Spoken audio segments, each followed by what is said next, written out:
পরীক্ষায় সেগুলোই রয়েছে, একটা লাইনও কিন্তু বাদ দেওয়া যাবে না।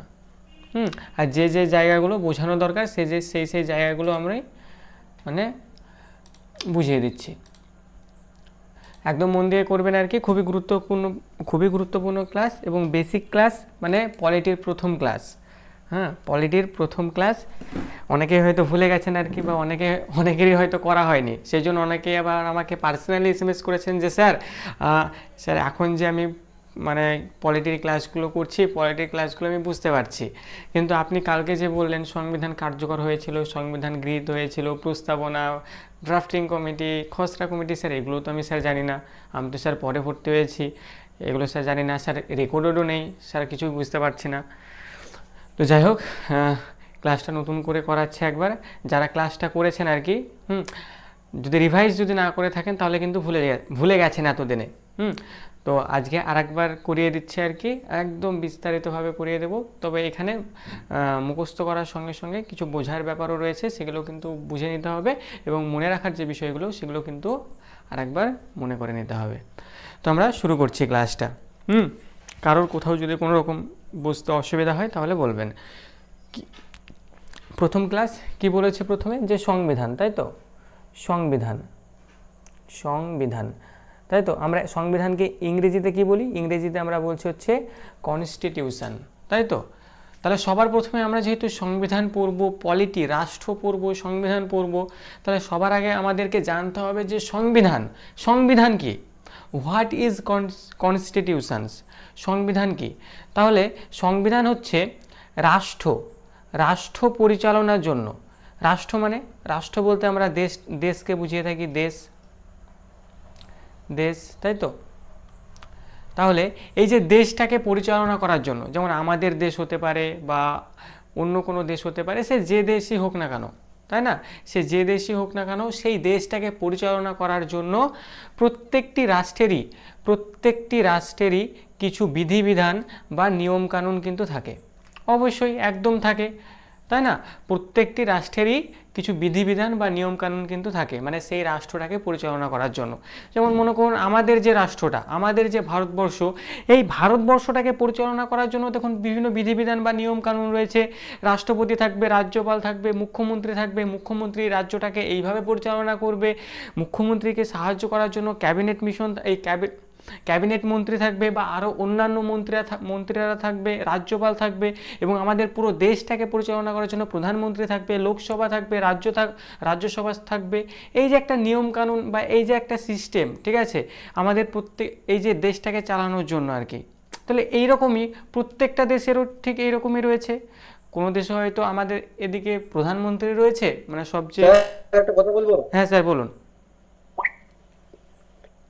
স্যার করছিলাম, বাট ওই ফিজিক্স নিয়ে এটা দিচ্ছে, অপশনটা দিচ্ছে না। আচ্ছা, অ্যাপ্লাই না করলে sir director culture research institute of backward classes welfare government West Bengal. Registration করো, রেজিস্ট্রেশন করছো তো? হ্যালো, হ্যালো, হ্যাঁ বলো। বলছি আগে রেজিস্ট্রেশনটা হ্যালো, করো, একটা ভিডিও পাঠিয়ে দেখো, ওইটা দেখে করো। কোথায় কোথায় পাঠিয়েছি ওটা? স্যার গ্রুপে রয়েছে দেখুন স্যার, আগে কিন্তু গ্রুপে রেজিস্ট্রেশন করতে হবে, মানে পিএসসির কোনো যদি ফর্ম ফিল আপ আচ্ছা আপনি ঠিক এর আছে। আগে না করে থাকেন, তার আগে আপনাকে গ্রুপে রেজিস্ট্রেশন করতে একটা হবে। ভিডিও পাঠাচ্ছি, দেখো ওইটা দেখো।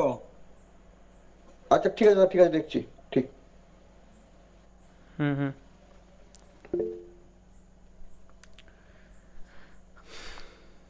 আচ্ছা, তাহলে আমরা কি পড়ছিলাম, সংবিধান বা কনস্টিটিউশন কি। তাহলে আমাদের এই যে রাষ্ট্র বা দেশ, এই দেশটাকে পরিচালনা করার জন্য প্রত্যেকটি রাষ্ট্রের একটা বিধিবিধান বা নিয়মকানুন রয়েছে। এই যে বিধিবিধান বা এই যে নিয়মকানুন, এর সমষ্টিকেই আমরা কি বলবো, এর সমষ্টিকেই আমরা বলবো সংবিধান বা শাসনতন্ত্র বা কনস্টিটিউশন, সংবিধানের শাসনতন্ত্র বা কনস্টিটিউশন।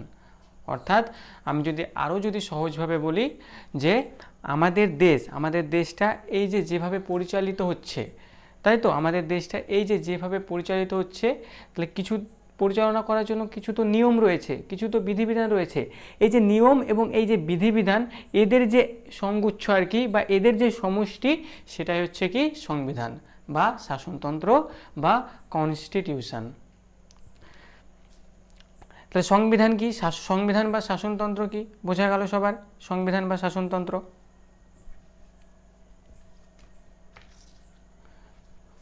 বোঝা গেছে ম্যাডাম? সঙ্গীতা ম্যাডাম বোঝা গেল?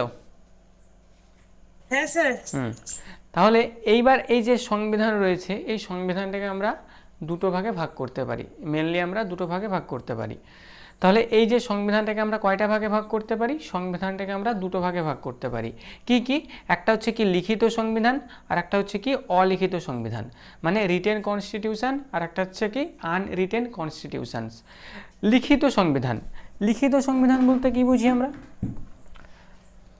সঙ্গীতা ম্যাডাম বলুন তো, লিখিত সংবিধান বলতে আমরা কি বুঝি, বা লিখিত সংবিধান কাকে বলে? যে লিখিত সংবিধান মানে যে দেশের সংবিধান লেখা আছে, যেরকম ভারতবর্ষ। আচ্ছা, যে দেশের সংবিধান লেখা রয়েছে। আচ্ছা, অলিখিত সংবিধান বলতে কি আমরা এটা বুঝি যে যে দেশের সংবিধান তাহলে লেখা নেই তাকে আমরা অলিখিত সংবিধান বলবো? হ্যাঁ স্যার, মানে কিছুটা ওই দেশের রীতিনীতি ওগুলোর উপর নিয়ম করে, ওগুলোর উপর, আর তাছাড়া তৎকালীন যে সমাজ ব্যবস্থা ওটার উপর ডিপেন্ড করে ওই তখনকার নিয়ম কানুন গুলো তৈরি হয়। অনেকটা এরকমই।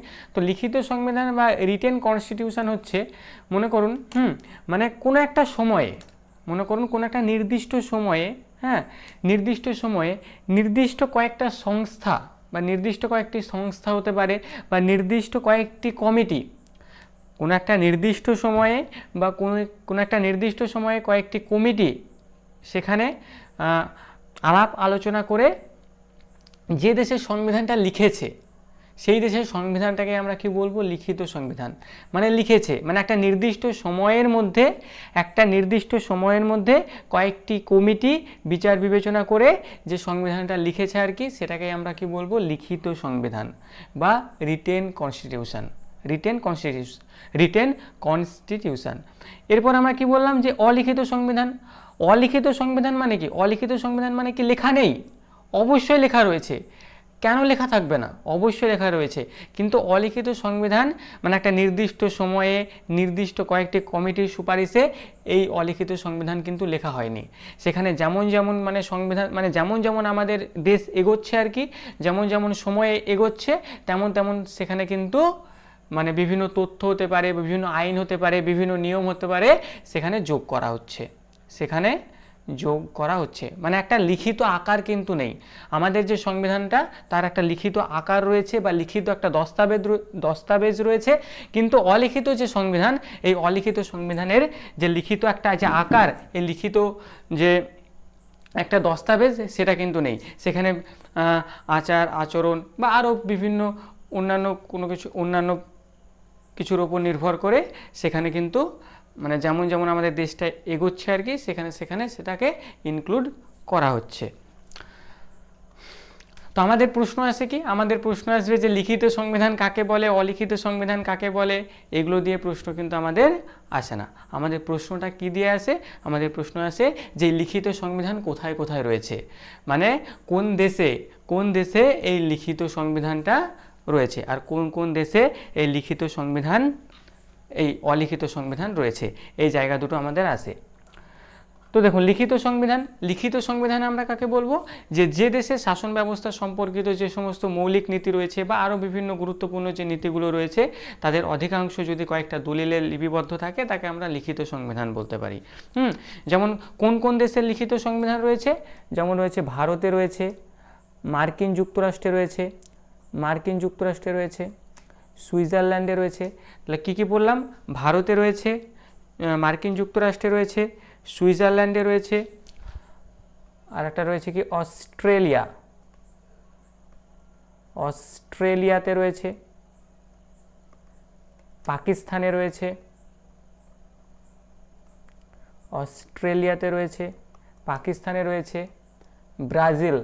ব্রাজিলে রয়েছে। অস্ট্রেলিয়া, পাকিস্তান, ব্রাজিল, আর একটা হচ্ছে আফগানিস্তান।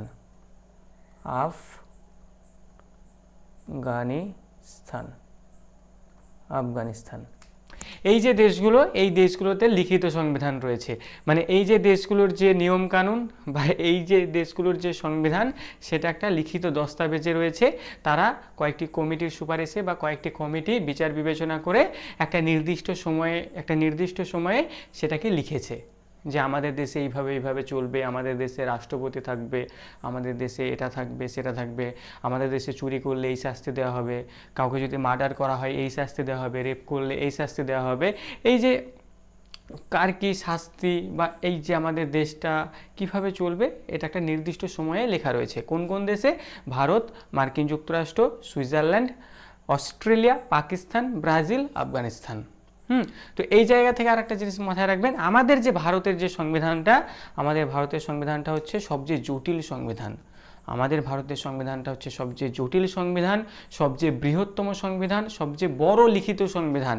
কেননা এরপরে আমি যখন একটা লিস্ট দেবো আর কি, সেখানে দেখবেন যে আমাদের ভারতের সংবিধানটাকে তৈরি করার জন্য কম বেশি 60খানা দেশ থেকে বিভিন্ন কিছু নেওয়া হয়েছে।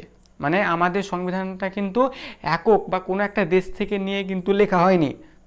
মানে আমাদের দেশটা একদম বেছে বেছে আর কি। যেমন আমরা কোনো কিছু যখন আমরা দোকানে যখন জামা প্যান্ট কিনতে যাই আর কি, ঠিক আছে, যখন কি হয়, একটা দোকানে যদি পছন্দ না হয়, এই দোকানে মনে করুন প্যান্ট পছন্দ হলো, এই দোকানে জামা, ঠিক আছে, এই দোকানে গেঞ্জি পছন্দ হলো, এমনই, ঠিক আছে, আমরা বিভিন্ন দোকান থেকে গিয়ে কি করি, আমরা একদম পছন্দের মতো একদম পারফেক্ট, ঠিক আছে, একটা পোশাক কিনে নিয়ে আসি। সেরকম হচ্ছে আমাদের ভারতের সংবিধানটা। আমাদের যে ভারতের সংবিধানে যা কিছু রয়েছে, এই যে মৌলিক নীতি রয়েছে, ডিপিএসপি রয়েছে, বা নাগরিকত্ব রয়েছে, মৌলিক অধিকার রয়েছে, যা কিছুই রয়েছে আর কি, এগুলো কিন্তু ভারতের নয় আর কি, ভারতের নয়। ভারত এক একটা দেশ থেকে এগুলোকে নিয়ে এসেছে।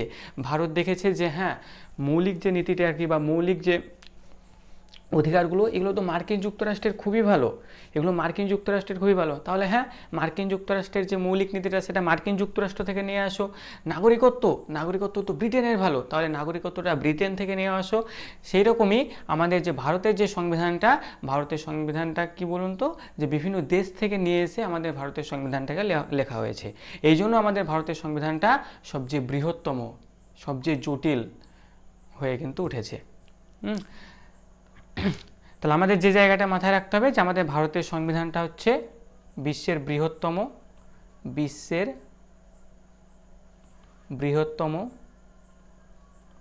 ও জটিল সংবিধান। আর এখানে আমি আরও অন্যান্য দেখবেন কয়েকটা দেশের আমি নাম উল্লেখ করে দিলাম, এই দেশের নামগুলো কিন্তু পড়তে হবে। এরপরে কি রয়েছে? এরপরে রয়েছে অলিখিত সংবিধান।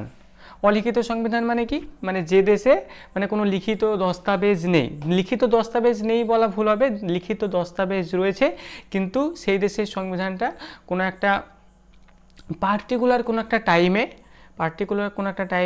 পার্টিকুলার কোনো কমিটির দ্বারা সেটাকে লেখা হয়নি। সেখানে যেমন যেমন দেশটা এগোচ্ছে তেমন সেখানে বিভিন্ন আইন হতে পারে, বিভিন্ন নীতি হতে পারে, সেখানে ইনক্লুড করা হচ্ছে। তাহলে কোন কোন দেশে রয়েছে এই অলিখিত সংবিধান? সেটা রয়েছে হচ্ছে ব্রিটেনে রয়েছে, নিউজিল্যান্ডে রয়েছে, স্পেনে রয়েছে, সৌদি আরবে রয়েছে, ইউকেতে রয়েছে, এটা বাদ, ইউকেতে রয়েছে। ইউকে মানে কি? ইউনাইটেড কিংডম, মানে হচ্ছে যেটাকে আমরা লন্ডন বলি, লন্ডন। আর কি কি কোন কোন দেশে রয়েছে? সৌদি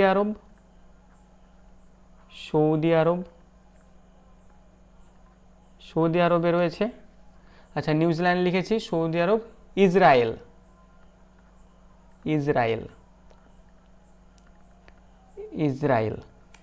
তাহলে কি কি বললাম? ব্রিটেন, নিউজিল্যান্ড, স্পেন, সৌদি আরব, ইউকে অর্থাৎ ইউনাইটেড কিংডম বা লন্ডন, সৌদি আরব আর ইসরায়েল। এই যে দেশ, এই দেশগুলোতে কিন্তু অলিখিত সংবিধান রয়েছে। আমাদের এই স্লাইড থেকে আমাদের এই দুটো জায়গায় কিন্তু পড়তে হয়, কেননা লিখিত সংবিধান অলিখিত সংবিধান যে কি কাকে বলে এইভাবে কিন্তু আপনাকে সংজ্ঞা চাইবে না। আপনাকে যেটা চাইবে এইগুলোর মধ্যে কোনো হয়তো একটা দিয়ে দেবে, যে বলবে যে কোন দেশের সংবিধান লিখিত সংবিধান, বা কোন দেশের সংবিধান অলিখিত সংবিধান, বা কোন দেশের সংবিধান লিখিত সংবিধান নয়, বা কোন দেশের সংবিধান অলিখিত সংবিধান নয়। এভাবে হয়তো চারটে তিনটে দিয়ে একটা দেবে না, বা চারটে যখন অপশন দেবে একটা দিয়ে দেবে, তিনটে দেবে না। এইভাবে কিন্তু আমাদের প্রশ্নগুলো আসে জ্ঞানমূলক। তাহলে আমরা সংবিধান কি এবং সংবিধানকে আমরা কয়টা ভাগে ভাগ করি, এই দুটো জায়গা ক্লিয়ার হলো কিনা বলুন। সঞ্জীব স্যার ক্লিয়ার হয়েছে?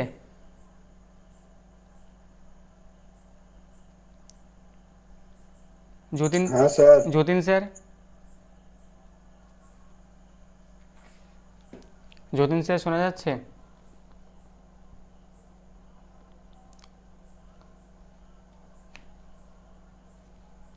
আচ্ছা,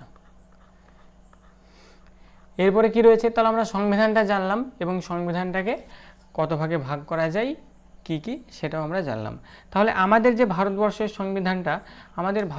সংবিধানটা তৈরি হলো কিভাবে, তাই না? সেটা তো জানতে হবে যে আমাদের ভারতবর্ষের সংবিধান, এই যে আমরা পড়ছি এখন মৌলিক নীতি পড়ছি, মৌলিক অধিকার পড়ছি, ডিপিএসপি পড়ছি, তারপর নাগরিকত্ব পড়ছি, তাহলে এই যে আমরা আমাদের ভারতের সংবিধানটা পড়ছি, তাহলে এই ভারতের সংবিধানের ইতিহাসটা তো আমাদেরকে জানতে হবে, তাই না? একদম পুরো ইতিহাস বলতে একদম সব নয়, যেগুলো পরীক্ষায় আসবে, তাই না? যেগুলো আমাদের পরীক্ষায় আসবে সেগুলো তো মোটামুটি জানতে হবে, তাই না? তো এই নোটটা যেহেতু অনেকটা আগে বানানো ছিল আর কি, সেহেতু এখানে একদম নোট আকারে লেখা রয়েছে আর কি, ঠিক আছে? এখন যদি বানাতাম আর কি এত নোট লিখতাম না আর কি। তো যাই হোক, যেগুলোই লেখা রয়েছে আর কি সবগুলোই কিন্তু গুরুত্বপূর্ণ। আপনারা আপনাদের মতো করে আর কি এটাকে কিন্তু নোট বানিয়ে নেবেন নোট, কেননা এখানে বোঝার সঙ্গে সঙ্গে জ্ঞানমূলকও কিন্তু প্রচুর তথ্য কিন্তু রয়েছে এবং ইম্পর্টেন্ট যেগুলো রয়েছে, ইম্পর্টেন্ট তথ্য কিন্তু রয়েছে। তো দেখুন আমাদের যে সংবিধান, তার সংবিধানটা কিভাবে গঠিত হলো? যে সংবিধানটা গঠন করার জন্য গণপরিষদ গঠিত হলো, বা গণপরিষদের গঠন কিন্তু করা হলো। আমাদের যে সংবিধান, সেই সংবিধানটাকে গঠন করার জন্য গণপরিষদের কিন্তু গঠন করা হলো। তাহলে কি বলেছে? যে গণপরিষদ হলো ভারতের সংবিধান রচনার জন্য। তাহলে একটু আগে আমরা পড়লাম যে সংবিধান কি, সংবিধানকে আমরা কত ভাগে আমরা ভাগ করছি, সংবিধানটা পড়লাম। তাহলে আমাদের যে সংবিধানটা বা আমাদের শাসনতন্ত্র সেটাকে রচনা করার জন্য বিভিন্ন প্রদেশ বলতে তখন তো মেন 3টে প্রদেশই ছিল। একটা ছিল কি আমাদের বাংলা, একটা বিহার আর একটা উড়িষ্যা, এই ছিল 3টে হচ্ছে প্রদেশ, তাই তো? এই হচ্ছে 3টে প্রদেশ, কেননা তখনই তো এই 3টে প্রদেশই ছিল, তাই তো? একটা হচ্ছে কি বাংলা, বিহার এবং উড়িষ্যা। এই যে 3টে প্রদেশ, এই 3টে প্রদেশের নির্বাচিত প্রতিনিধিদের নিয়ে, নির্বাচিত বলতে মানে যারা গণ্যমান্য যে সমস্ত ব্যক্তি ছিলেন আর কি, বা সেই সময়ে যারা ছিলেন মহাত্মা গান্ধী, জওহরলাল নেহেরু, BN রায় বা আরও যে সমস্ত উচ্চ পদাধিকারী যে সমস্ত ব্যক্তিরা ছিলেন আর কি, সেই নির্বাচিত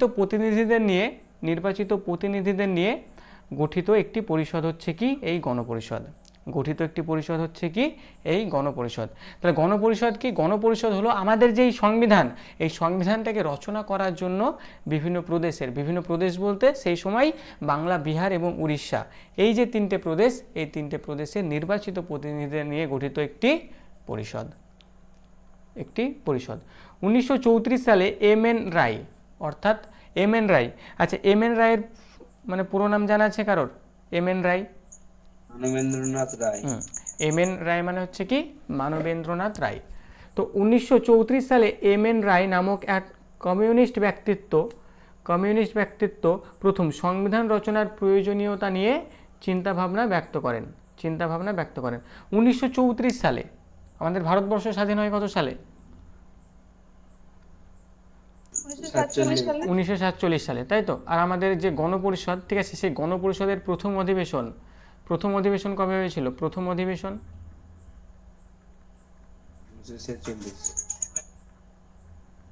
অধিবেশন কবে হয়েছিল?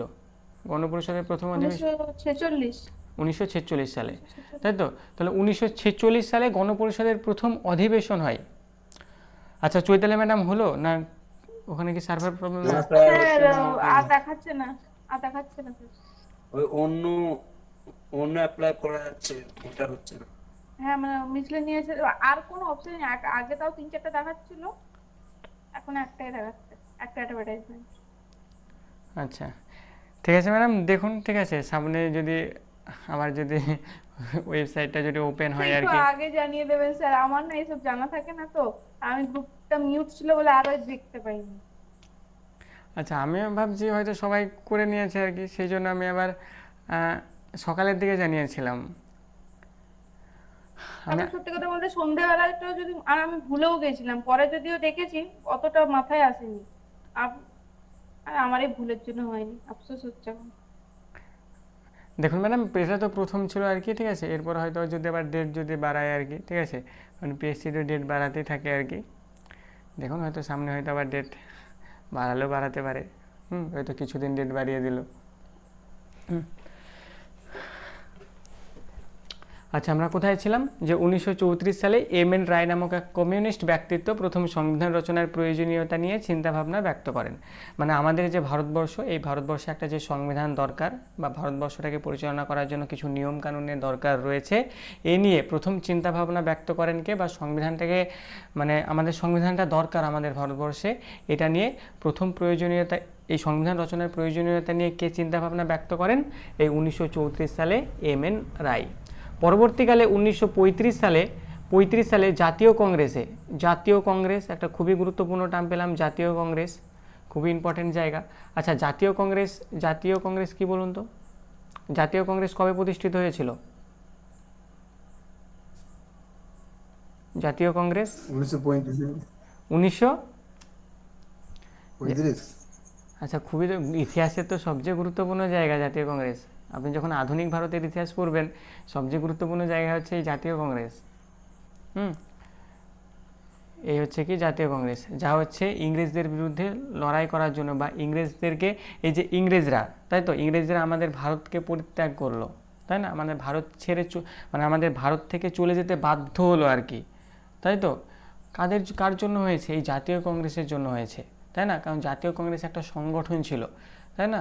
সেখানে এই যে পণ্ডিত জওহরলাল নেহেরু, তারপর দাদাভাই নৌরোজি, তারপর ডক্টর বি আর আম্বেদকর বলছি, নেতাজি সুভাষচন্দ্র বসু, এই যে মহান মহান ব্যক্তিত্ব কোথায় ছিলেন? এই জাতীয় কংগ্রেসের মধ্যেই তো ছিলেন, তাই না। তারাই তো বিভিন্ন সংগঠন বা বিভিন্ন পরিকল্পনা বা বিভিন্ন কিছুর মাধ্যমে আমাদের ইংরেজদেরকে এই দেশ থেকে কিন্তু বিতাড়িত করেছেন, তাই না। তো এই যে জাতীয় কংগ্রেস কবে প্রতিষ্ঠিত হয়েছিল? জাতীয় কংগ্রেস প্রতিষ্ঠিত হয়েছিল হচ্ছে 1885 সালে। 1885 সালে কিন্তু এই জাতীয় কংগ্রেস প্রতিষ্ঠিত হয়েছিল। এরপর 1885 থেকে একদম 1947 পর্যন্ত, 1948 পর্যন্ত কিন্তু চলেছিল, 1948 পর্যন্ত। তাহলে 1885 সালে প্রতিষ্ঠিত হলো এবং 1948 সাল পর্যন্ত কিন্তু চলেছিল। এবং প্রত্যেক বছরে কিন্তু একটা একটা করে অধিবেশন কিন্তু হতো, প্রত্যেক বছরে। যেমন 1885 সালে যখন অধিবেশন হয়েছিল, কোথায় অধিবেশন হয়েছিল? বোম্বেতে অধিবেশন হয়েছিল। সেখানে সভাপতিত্ব কে করেছিলেন? সেখানে সভাপতিত্ব করেছিলেন উমেশচন্দ্র ব্যানার্জি। তো এই যে প্রত্যেক বছর, অর্থাৎ 1885, 86, 87, 88 করতে করতে 1948 পর্যন্ত প্রত্যেক বছরে একটা একটা করে কিন্তু অধিবেশন হয়েছিল, প্রত্যেক বছরে। এবার এতগুলো তো অধিবেশন আমাদের মনে রাখা সম্ভব নয়, কিন্তু এই জায়গা থেকে গুরুত্বপূর্ণ কিছু না হলেও, এই যে এদিকে 15, এদিকে হচ্ছে কত, 48, মানে প্রায় হচ্ছে 63, তাই তো।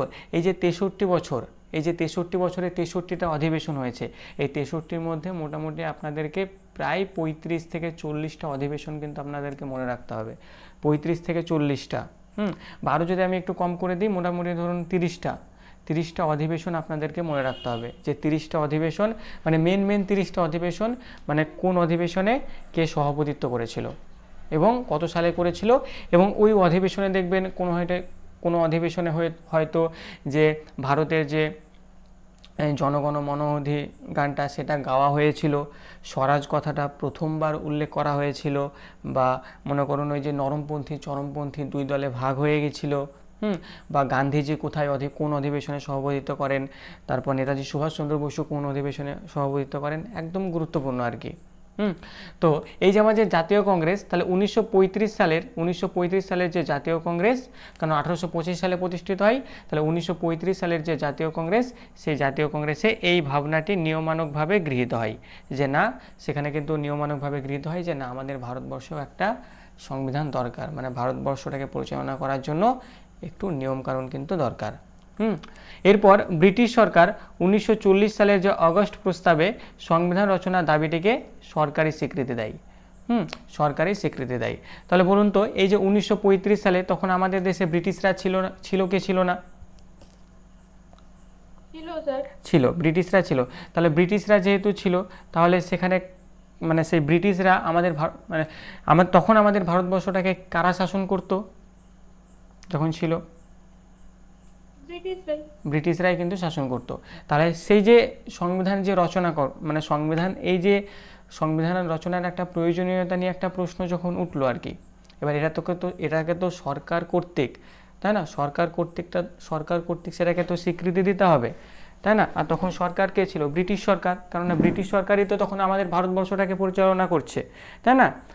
এবং ব্রিটিশ সরকার এখানে মানে স্বীকৃতি দিতে বাধ্য হয়েছিল, ঠিক আছে, কেননা ব্রিটিশ সরকারও বুঝতে পেরেছিল আর কি যে আমাদের আর বেশি দিন এখানে থাকা হবে না, কেননা যেভাবে জাতীয় কংগ্রেস বা আরও অন্যান্য যে সমস্ত বিপ্লবীরা উঠে পড়ে লেগেছে, হ্যাঁ, আমাদের আয়ু কিন্তু আর বেশি দিন নেই।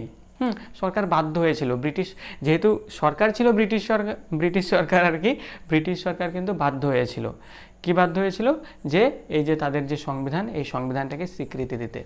তো এই ব্রিটিশ সরকার 1940 সালে আগস্ট প্রস্তাবে সংবিধান রচনার এই দাবিটিকে সরকারিভাবে কিন্তু স্বীকৃতি কিন্তু দিয়েছিল। অবশেষে 1946 সালের ক্যাবিনেট মিশন পরিকল্পনা অনুসারে 4টি মূলনীতির ভিত্তিতে ভারতীয় গণপরিষদ গঠনের ব্যবস্থা কিন্তু গৃহীত হয়। ভারতীয় যে গণপরিষদ, সেই গণপরিষদ গ্রহণের যে ব্যবস্থা, সেটা কিন্তু গৃহীত হয়।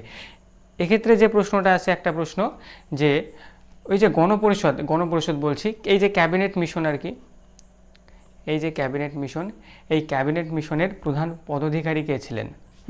তো সেই যে ক্যাবিনেট মিশন, তার প্রধান পদাধিকারী ছিলেন হচ্ছে স্যার প্যাথিক লরেন্স, ইনি প্রধান পদাধিকারী ছিলেন, এবং স্যার স্টাফর্ড ক্রিপস এবং এমভি আলেকজান্ডার। অনেক সময় কিন্তু প্রশ্ন এসেছে এগুলো দিয়ে। এই যে ক্যাবিনেট মিশন, এই ক্যাবিনেট মিশনের প্রধান পদাধিকারী কে ছিলেন? Sir Pethick Lawrence. তো এই যে গণপরিষদ আমরা দেখলাম, তো গণপরিষদের মোট সদস্য সংখ্যা কত ছিল, মানে কতজনকে নিয়ে এই গণপরিষদটা গঠিত হয়েছিল? কেননা সংবিধানটাকে তো রচনা করতে হবে, তার জন্য তো একটা কমিটি দরকার, সেই কমিটিটাই তো হচ্ছে গণপরিষদ, তাই না? তো সেই যে গণপরিষদের সদস্য কতজন ছিল? গণপরিষদের সদস্য সংখ্যা ছিল হচ্ছে 389 জন। কতজন সদস্য ছিল? 389 জন। দেখুন এই জায়গাগুলো ততটা বোঝানোর নেই আর কি, মোটামুটি একটু জ্ঞানমূলক প্রশ্ন এগুলো, মানে একটু জ্ঞানমূলক, মোটামুটি নিজের মতো করে একটু নোট আকারে কিন্তু লিখে নিয়ে 2-4 বার যদি একটু দেখে নেন আর কি, বা 2-4 বার যদি একটু রিভাইজ করে নেন, একদম পরপর কিন্তু জিনিসগুলো মনে থেকে যাবে। আর পরপর মনে রাখবেন, তাহলে দেখবেন ভালো মনে থাকবে। যেমন ইতিহাস যেমন অনেকের মুখস্থই হয় না, তাই না? ইতিহাস অনেকের মুখস্থই হয় না, যে স্যার ইতিহাস এত কিছু রয়েছে, এত ঘটনা, এত সাল, স্যার কী করে মনে রাখবো? আরে মানে ইতিহাস মুখস্থ করলে, আমি এক সময় মগধ পড়ছি, একবার জাতীয় কংগ্রেস পড়ছি, একবার বিম্বিসার পড়ছি, এদিকে এসে আমি একবার গান্ধীজিকে পড়ছি, তাহলে এইভাবে পড়লে হবে? এভাবে পড়লে কিন্তু হবে না, আমাকে পরপর পড়তে হবে। আমি যখন মগধ পড়ছি, মগধটাকে শেষ করি, মগধের পর কে আসবে, মগধের পর যেটা আসবে সেটাকে পড়ি। মানে আগে আমি প্রাচীন ভারতের ইতিহাসটাকে শেষ করি, প্রাচীন ভারতের ইতিহাসটাকে পরপর সাল ওয়াইজ পড়ার পর তারপরে আমি মধ্যযুগের ইতিহাসে আসি, মধ্যযুগের ইতিহাসটা কমপ্লিট হলে তারপর আমি আধুনিক ভারতের ইতিহাসে আসি। তবেই তোমার পরপর স্টেপ বাই স্টেপ এগুলো তো মনে থাকবে, বা একটা ধারণা আমার আসবে, তাই না? তো এই যে পলিটিটা, এই যে জায়গাটা, এটাকেও কিন্তু পরপর নিজের মতো করে একটু সাজিয়ে গুছিয়ে লিখে রাখবেন, 2-4 বার একটু রিভাইজ করবেন, হয়ে যাবে। আর যেহেতু এগুলো একটু জ্ঞানমূলক আর কি, একটু মুখস্থ করতেই হবে। তো গণপরিষদের সদস্য সংখ্যা কতজন ছিল? গণপরিষদের সদস্য সংখ্যা ছিল 389 জন। 1946 সালের 9ই ডিসেম্বর নিউ দিল্লির কনস্টিটিউশন হলে গণপরিষদের প্রথম অধিবেশন কিন্তু অনুষ্ঠিত হয়। প্রথম অধিবেশন তাহলে কবে অনুষ্ঠিত হয়? 1946 সালের 9ই ডিসেম্বর। 1946 সালের 9ই ডিসেম্বর কিন্তু দিল্লির যে কনস্টিটিউশন হল, সেখানে কিন্তু গণপরিষদের প্রথম অধিবেশন কিন্তু অনুষ্ঠিত হয়।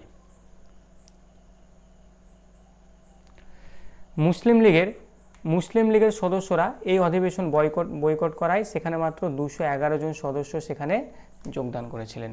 তাহলে মুসলিম লীগের যে সমস্ত সদস্য ছিলেন সেখানে তারা বয়কট করেছিলেন বা যাননি, সেই জন্য সেখানে 211 জন সদস্য মাত্র যোগদান করেছিলেন। তাহলে এই যে 1946 সালের 9ই ডিসেম্বর গণপরিষদের মানে প্রথম অধিবেশন অনুষ্ঠিত হলো, তাহলে সেখানে কাকে সভাপতি হিসেবে মানে নিযুক্ত করা হলো? সেখানে একটা জায়গা মাথায় রাখবেন, সেখানে কিন্তু স্থায়ী সভাপতি হিসেবে মানে নিযুক্ত করা হয়নি, অস্থায়ী। তাহলে পরিষদের অস্থায়ী, পরিষদের বয়োজ্যেষ্ঠ মানে কি? বয়সে বড়? হ্যাঁ, বয়োজ্যেষ্ঠ মানে হচ্ছে সবচেয়ে বড় আর কি, মানে বয়সে হচ্ছে কি সবচেয়ে বড়। কনিষ্ঠ মানে কি? কনিষ্ঠ সব থেকে ছোট। হ্যাঁ, সবচেয়ে ছোট, ঠিক আছে। কনিষ্ঠ কথাটা ম্যাথে খুবই পাবেন আর কি, ঠিক আছে। কনিষ্ঠ, ঠিক আছে, এত ব্যক্তির বয়স এটা হলে, প্রথম জনের বয়স এটা হলে সবচেয়ে কনিষ্ঠ ব্যক্তির বয়স কত, ম্যাথে পাবেন আর কি। কনিষ্ঠ বলতে সবচেয়ে ছোট তার বয়স জিজ্ঞাসা করে। তো পরিষদের হ্যাঁ স্যার বলুন। হ্যাঁ স্যার বলছি স্যার, এখন কি স্যার কারো হচ্ছে ফর্ম ফিল আপ, এটা জানছিলাম। আচ্ছা, এখন তো স্যার ম্যাডাম হচ্ছে না, কারণ চৈতালি ম্যাডাম বা আরও অনেকেই যারা মানে ট্রাই করছিলেন আর কি। আচ্ছা ম্যাডাম কি দেখ, অ্যাডভার্টাইজমেন্টে তুলে দিয়েছে, অ্যাডভার্টাইজমেন্টে তুলে দিয়েছে আর নেই। অ্যাডভার্টাইজমেন্ট বলে ওটা 11/2023 ছিল, ওটা তুলে দিয়েছে। এখন একটা অ্যাডভার্টাইজমেন্ট আছে 12/2023। হ্যাঁ আমি ফটো আপলোড করছি, ওটা হচ্ছে না। ব্যাস, তাহলে আচ্ছা সেশন শেষ হয়ে মিসলেনিয়াস গেছে। বটে তো, ভালো করে দেখে নাও, ওটা অন্য চাকরির। আচ্ছা আমি ম্যাডাম, রেজিস্ট্রেশনটা করছিলাম। আচ্ছা ম্যাডাম রেজিস্ট্রেশন হলো? হ্যাঁ রেজিস্ট্রেশন করতে যে ফটোর আপলোডটা করছি ওটা নিচ্ছে না। ওই ছবিটা সাইজটা ঠিক রাখতে হবে তবে নেবে। হ্যাঁ ম্যাডাম, ছবির সাইজ কিন্তু ঠিক রাখতে হবে। উপরে দেখবেন যে ছবিটা এত ইঞ্চি স্যার থেকে এত ইঞ্চি। রেজিস্ট্রেশন হয়ে গেছে, ফর্ম ফিল আপ হয়ে গেছে, ফটো আর সিগনেচারটা, ও সিগনেচার নিয়ে নিচ্ছে কিন্তু ফটোটা নিচ্ছে না। মিসলেনিয়াসই তো। হ্যাঁ মিসলেনিয়াস। হ্যাঁ ওই লিংক যেটা দিয়েছিলেন ওইটাই করলাম তো। কিন্তু এখন তো ওটা অন্য অ্যাডভার্টাইজমেন্ট দেখাচ্ছে, অন্য চাকরির ওটা, ভালো করে দেখো। আমার তো ওটাই অবাক লাগছে কি বলছে। আচ্ছা আমি ভাস্কর স্যারের ক্লাস শেষ হয়েছে আর কি, ভাস্কর স্যারকে একটু আমি খোঁজ নিতে বলছি 1 মিনিট, হ্যাঁ স্যার একটু বলুন। কেননা স্যার তো এগুলো নিয়েই কাজ করেন আর কি।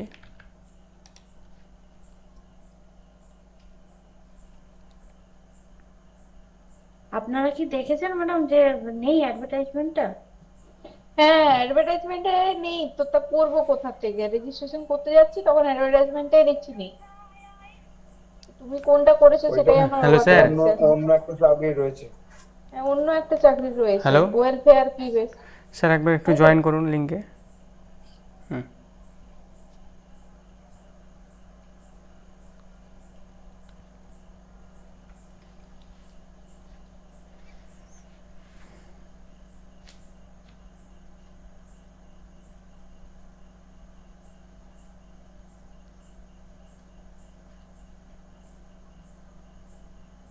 হ্যাঁ স্যার, শোনা যাচ্ছে ভাস্কর স্যার? হ্যাঁ স্যার বলুন। হ্যাঁ স্যার বলুন। আচ্ছা স্যার, পিএসসি যে মিসলেনিয়াস স্যার, ওটা একটু স্যার কী ব্যাপারে স্যার একটু দেখে জানাতে পারবেন? কারণ স্যার দেখো, আজকে মানে last আজকে date তো শেষ ডেট আজকে ছিল স্যার। লাস্ট ডেট স্যার এবার সন্ধ্যা 6টা ছিল না রাত 12টা ছিল? ম্যাম নোটিফিকেশনটা দেখতে হবে, যদি সন্ধ্যা 6টায় থাকে তাহলে তো গেল, রাত 12টা যদি হয় তাহলে সম্ভাবনা। স্যার ওটাই স্যার, আপনাকে একটু একটু স্যার দেখে বলতে পারবেন? কারণ আমাদেরকে অ্যাডভার্টাইজমেন্টটা শো করছে না, কিন্তু একজন আবার করেছে, এখন করছে ইভেন, ও অবাক লাগছে। এখন করছে, এখন করলে তো হয়ে যাবে, চাপ নেই তাকে। ঠিক আছে আমি দেখছি, ক্লাস করুন আপনারা, আমি দেখছি। ঠিক আছে আমি দেখে নিচ্ছি, আপনার ক্লাস করুন। হ্যাঁ স্যার, দেখে তাহলে জানান। হ্যাঁ স্যার। হুম হুম হুম একদম। আচ্ছা তাহলে আমরা কোথায় ছিলাম? 1 মিনিট। বয়োজ্যেষ্ঠ।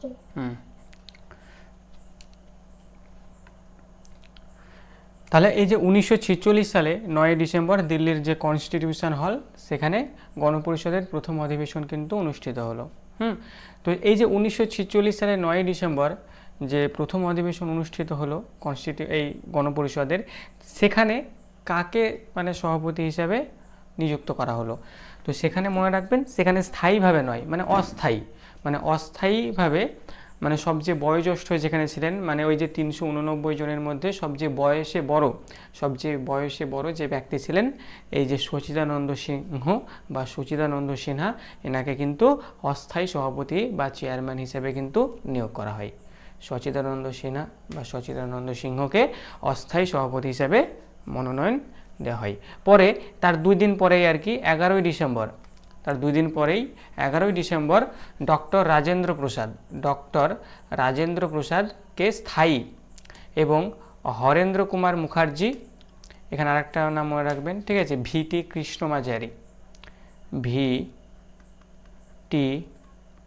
কৃষ্ণমাচারী ভিটি কৃষ্ণমাচারী, এদের দুজনকে পরিষদের সহসভাপতি বা চেয়ারম্যান হিসেবে যথাক্রমে নিযুক্ত করা হয়। তাহলে যখন প্রথম অধিবেশন হলো, প্রথম অধিবেশন কত সালের কত তারিখে হলো? 1946 সালের 9 ডিসেম্বর প্রথম অধিবেশন হলো। সেখানে ওই পরিষদের সবচেয়ে বয়োজ্যেষ্ঠ যিনি ছিলেন আর কি, তাকে অস্থায়ী সভাপতি হিসেবে নিযুক্ত করা হলো। তার ঠিক 2 দিন পরেই অর্থাৎ 11 ডিসেম্বর ডক্টর রাজেন্দ্র প্রসাদকে, যিনি হচ্ছেন আমাদের ভারতবর্ষের প্রথম কি, ডক্টর রাজেন্দ্র প্রসাদ প্রথম কি রাষ্ট্রপতি, তাই তো? ডক্টর রাজেন্দ্র প্রসাদ হচ্ছে ভারতবর্ষের প্রথম রাষ্ট্রপতি।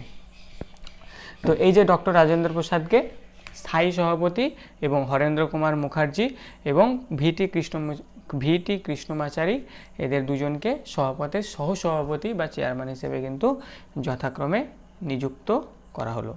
গণপরিষদের যে প্রতীক চিহ্ন সেটা কি ছিল? সেটা ছিল হচ্ছে হাতি। গণপরিষদের মোট অধিবেশন হয়েছিল কয়টি? মোট অধিবেশন হয়েছিল 11টি এবং শেষ অধিবেশন হয়েছিল 1950 সালের 26শে জানুয়ারি, যেটা আমরা একটু পরেই পড়ব। তাহলে গণপরিষদের মোট অধিবেশন কয়টা হয়েছিল? মোট অধিবেশন হয়েছিল 11টি এবং শেষ অধিবেশনটা কবে হয়েছিল? শেষ অধিবেশনটা হয়েছিল 1950 সালের 24শে জানুয়ারি।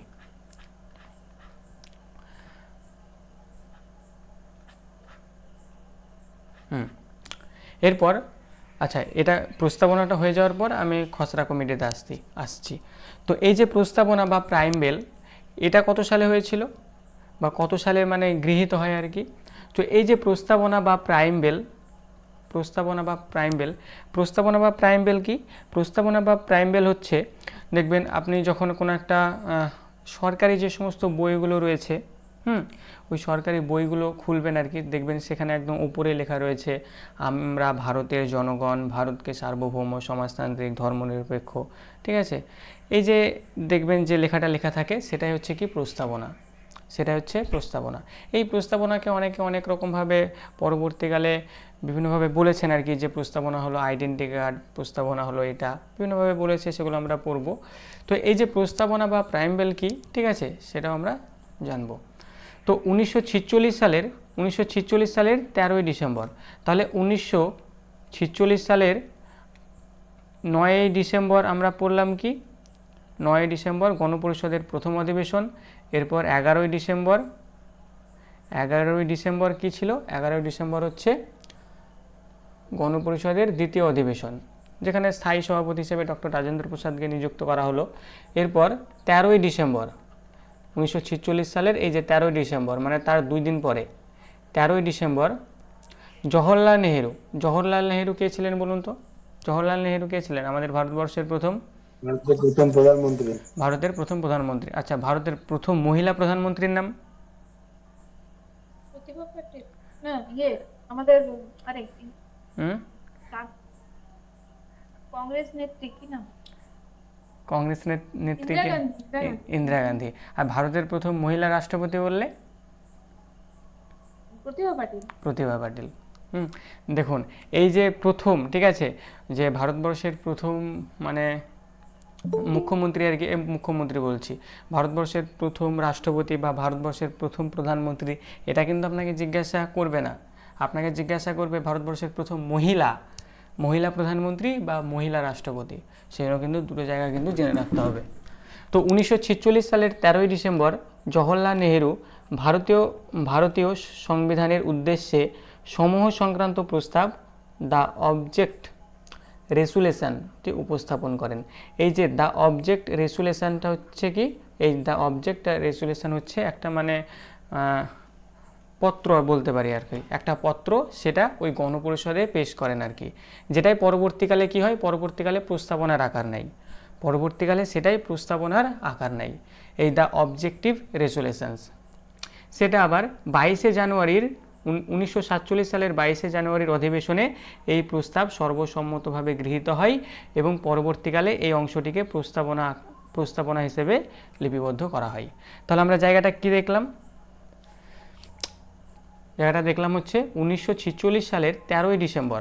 1946 সালের 13ই ডিসেম্বর আমাদের ভারতবর্ষের প্রথম প্রধানমন্ত্রী পণ্ডিত জওহরলাল নেহেরু দ্য অবজেক্টিভ বা দ্য অবজেক্ট রেজুলেশন, মানে একটা বলতে পারেন একটা দস্তাবেজ আর কি, বা একটা পেপার আর কি, বা লিখিত পেপার, সেটা গণপরিষদে পেশ করেন, গণপরিষদে উপস্থাপন করেন। কেমন উপস্থাপন করেন? এরপর 22শে জানুয়ারির 1947-এর অধিবেশনে এই প্রস্তাব সর্বসম্মতভাবে গৃহীত হয়। মানে পণ্ডিত জওহরলাল নেহেরু যে প্রস্তাবটা রেখেছিলেন, যেটা হচ্ছে আমার প্রস্তাব, এটাকে আমাদের সংবিধানে জায়গা দেওয়া হোক, প্রস্তাবনাটাকে সংবিধানে রাখা হোক, প্রাইম বিলটাকে আমাদের সংবিধানে রাখা হোক, এটা এই যে উপস্থাপন করেছিলেন, সেটা আবার 22শে জানুয়ারির 1947 সালের 22শে জানুয়ারির যে অধিবেশনে এই প্রস্তাবটা সর্বসম্মতভাবে গৃহীত হয় এবং এটিকেই পরবর্তীকালে প্রস্তাবনা অর্থাৎ প্রাইম বিল হিসেবে লিপিবদ্ধ কিন্তু করা হয়। প্রস্তাবনা বা প্রাইম বিল হিসেবে লিপিবদ্ধ করা হয়। এই জায়গায় আরও একটা জায়গা যেটা হচ্ছে কি, এই যে 22শে জানুয়ারি এবং 1947 সাল পেলাম, বলুন তো এই যে 22শে জানুয়ারি 1947 সালে আরও একটা গুরুত্বপূর্ণ কিন্তু ঘটনা ঘটেছিল, জানা আছে কি সেটা? না স্যার, ভুলে গেছি, যদিও জানি ভুলে গেছি। তো এই যে 22শে জানুয়ারি 1947, 22 জানুয়ারি 1947, এই যে তারিখে আমাদের যে পতাকাটা, আমাদের যে পতাকা অর্থাৎ ন্যাশনাল যে ফ্ল্যাগ বা পতাকাটা কিন্তু আমাদের গণপরিষদে কিন্তু গৃহীত হয়েছিল। পতাকাটা কিন্তু গৃহীত হয়েছিল বা ন্যাশনাল ফ্ল্যাগ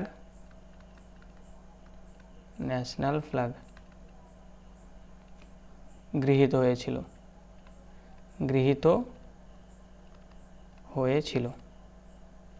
খুব ইম্পর্টেন্ট, ঠিক আছে? তাহলে 22শে জানুয়ারি 1947 সালে আমাদের যে পতাকা আর কি, সেই পতাকাটা কিন্তু গৃহীত হয়েছিল। তো এই পতাকা থেকে কিছু কিছু তথ্য যেগুলো মাল্টিপল টাইম আমাদের এক্সাম এসে থাকে। তো এই যে পতাকা দেখেছেন আর কি, আমাদের ভারতবর্ষের পতাকা, বলুন তো এই যে পতাকাটা কত অনুপাতে কিন্তু রয়েছে? কত অনুপাতে আমাদের পতাকাটা জানা আছে? না স্যার।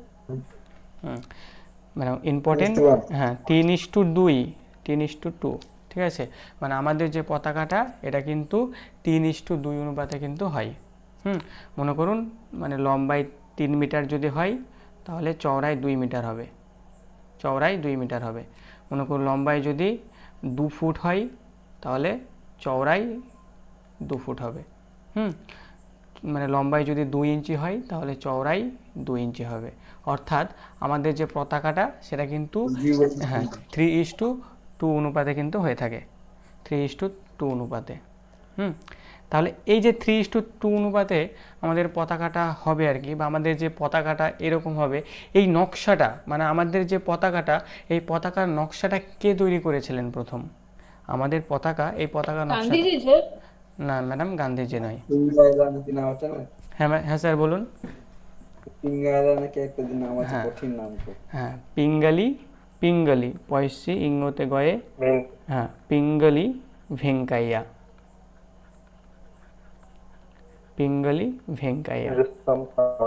হ্যাঁ, এই যে পিঙ্গালি ভেঙ্কাইয়া, ইনি কিন্তু আমাদের পতাকার যে নকশাটা, সেই নকশা কিন্তু তৈরি করেছিলেন। তাহলে কি পিঙ্গালি ভেঙ্কাইয়া এই আমাদের যে পতাকাটা, সেই পতাকাটা তৈরি করেছিলেন।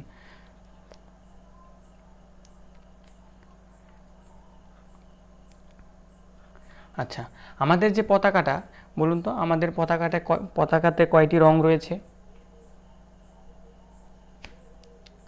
4টে। ম্যাডাম পতাকাকে 4টে রং রয়েছে। আমি চক্রটাকেও বলছিলাম। আচ্ছা, 3টে।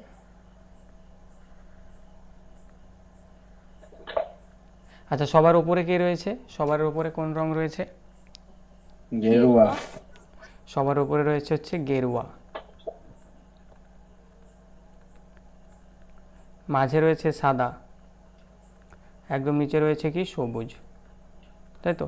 এবার প্রশ্ন কিন্তু এইভাবে আসে না যে কতগুলো রং রয়েছে, উপরে কোথায় রয়েছে, নিচে কোথায় রয়েছে, এভাবে আসে না। এই যে গেরুয়া যে রংটা, এই গেরুয়া রংটা কিসের প্রতীক? এই গেরুয়া রংটা জানা আছে কিসের প্রতীক? শান্তি প্রতীক। গেরুয়া রংটা শান্তি, সাদাটা শান্তি। হ্যাঁ সাদাটা হচ্ছে শান্তির প্রতীক, গেরুয়া ত্যাগের ত্যাগের হ্যাঁ ত্যাগ ও সেবার প্রতীক, ত্যাগ ও সেবার প্রতীক, হ্যাঁ ত্যাগ ও সেবার প্রতীক। আচ্ছা সাদাটা কিসের? শান্তি। হ্যাঁ শান্তি ও পবিত্রতার প্রতীক, পবিত্রতার প্রতীক। আর সবুজটা? সবুজটা হচ্ছে বীরত্ব ও আত্মবিশ্বাসের প্রতীক, আত্মবিশ্বাসের, বীরত্ব ও আত্মবিশ্বাসের প্রতীক। আর এই যে আমাদের পতাকা, পতাকার মাঝে একটা দণ্ড থাকে, এই দণ্ড বলছে একটা চক্র থাকে, সেই চক্রটার নাম কি? অশোক চক্র। অশোক চক্র। তাহলে এই যে অশোক চক্র, অশোক চক্রতে কয়টা দণ্ড থাকে বলুন তো? 24টা। একদম 24টি কিন্তু দণ্ড থাকে, দণ্ড থাকে 24টি দণ্ড। তাহলে এই যে অশোক চক্রটা কিসের প্রতীক? অশোক যে চক্র এটা কিসের প্রতীক?